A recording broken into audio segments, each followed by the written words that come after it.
A former Special Intelligence Operations officer who led an interrogations team in Iraq 2 years ago has written a stunning op-ed in the Washington Post. It's called "I'm Still Tortured by What I Saw in Iraq."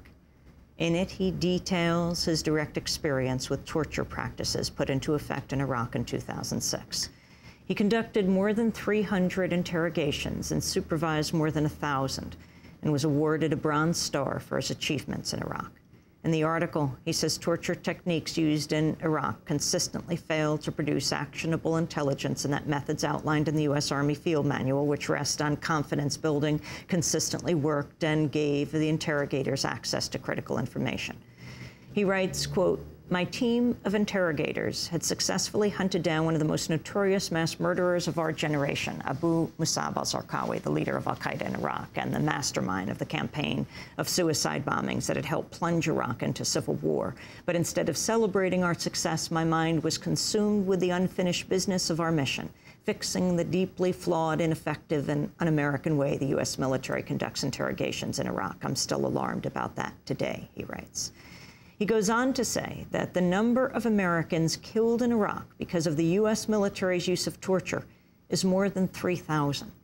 He writes, "It's no exaggeration to say that at least half of our losses and casualties in Iraq have come at the hands of foreigners who joined the fray because of our program of detainee abuse. The number of U.S. soldiers who've died because of our torture policy will never be definitively known, but it's fair to say that it is close to the number of lives lost on September 11th, 2001. How anyone can say torture keeps Americans safe is beyond me, unless you don't count American soldiers as Americans," he writes.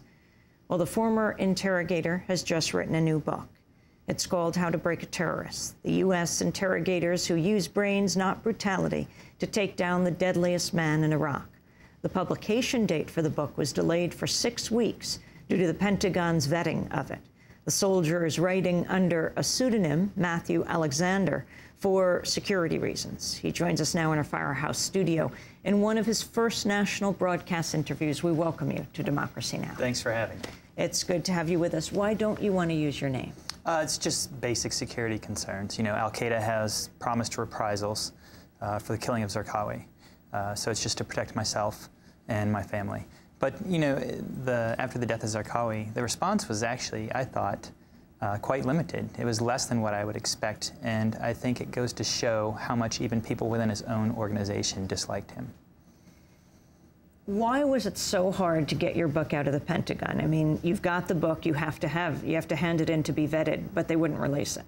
Yeah, you know, I turned it in the middle of July, and they're supposed to do the review within 30 days, and they didn't do that. I missed the first printing date. When they finally did come back with a review of the book, after 2 months, they had extracted an extraordinary amount of material. There was 93 redactions made. I sued the Department of Defense first to review the book and then to argue the redactions, because they had redacted obvious unclassified material, things that I had taken straight out of the unclassified field manual, and also some items that were directly off the Army's own website. So eventually they acquiesced on 80 of the 93 redactions. And if you, when you read the book, you'll see that the redactions within, some of the redactions are still in the book because we had to go to print before we had the results of the appeal. So why don't you talk about your time in Iraq? You were chief interrogator. Explain how it works and what is a gator? A gator and interrogator, I mean, their job within the mission is to extract information from detainees, useful intelligence information. And it's a timely art. It's one in which we're always under a lot of pressure to produce results quickly because intelligence is very time sensitive. And when I was in Iraq, I was in charge of a team of interrogators assigned to a task force, and our mission was to find Zarqawi. We believed at that time, at least our leadership believed, that if we could kill Zarqawi, we could slow down the path towards civil war. Explain who he is, who he was. Well, Zarqawi, he was an extremist. You know, he got his start as a thug in Jordan, where he spent some time in prison. He had spent time in Afghanistan, 2 tours in Afghanistan, and he had come back to Iraq prior to our invasion to set up a resistance. And he was also the author of the civil war in Iraq. He was the one behind the bombing of the Golden Dome Mosque that started the civil war between Sunni and Shia. And it was his idea that if they targeted Shia civilians in suicide bombing attacks, that he could bog American forces down in a civil war and force us to leave. So how did you get information about his whereabouts? Well, the things that we used in Iraq is we took the methods that had been used for prior to our arrival, and we changed them. The methods that the Army was using were based on fear and control. And those techniques are not effective. They're not the most effective way to get people to cooperate. My team was a little bit different because we were made up of several criminal investigators who had experience doing criminal interrogations in which we don't use fear and control. We use techniques that are based on understanding, cultural understanding, sympathy, things like intellect, ingenuity, innovation. And we started to apply these types of techniques to the interrogations.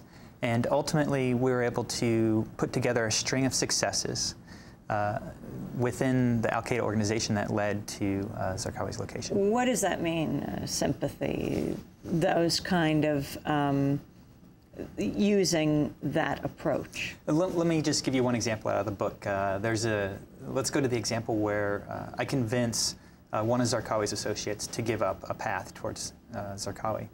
This man was a highly religious man. He was deeply schooled in Islam. He had spent 14 years studying Islam. And we had tried fear and control techniques on him for a period of about 3 weeks, and they didn't work.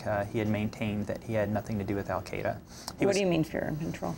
By fear and control, I mean using tactics that are basically intended to intimidate in a detainee. You're not allowed within the rules of interrogation to threaten a detainee.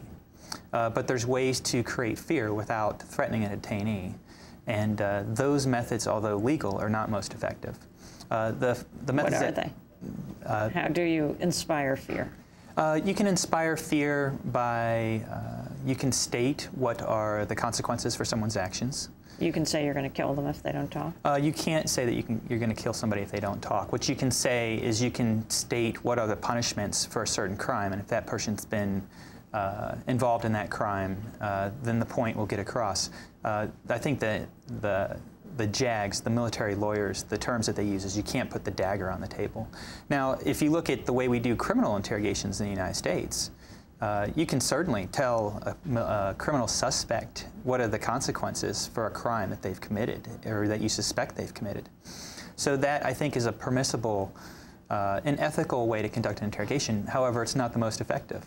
The most effective techniques are those that rely on rapport building and relationship building, and then adapt that into the culture of the person that you're interrogating.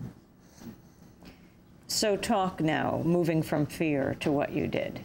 What we did is him. We got to know our detainees, first of all.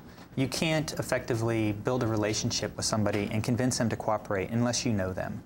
You have to get to know what motivates them, why they've joined the insurgency, why they decided to pick up arms against you. And then once you understand that, then you can appeal to them and offer them some type of negotiation or compromise or incentive. And you know, the best incentives that we could apply were ones that were intangible, things like hope, things like friendship, like respect, like wasta, which in Arab culture is a term referring to status. You know, ultimately, interrogation is just one tool we're using in this war. And we have to conduct ourselves while we're doing interrogations according to American principles. If we don't, then we're not living up to the ideals that we proclaim to have. And for me, this war, it's more about preserving our American principles than it is about defeating al-Qaeda. We can't become our enemies in trying to defeat them. Well, when we come back from break, we'll find out just how you got the information that led to the whereabouts of Zarqawi. We're talking to, well, he's calling himself Matthew Alexander, and that's the name on this book, but it's not his real name. How to Break a Terrorist, the U.S. interrogators who use brains, not brutality, to take down the deadliest man in Iraq. Stay with us.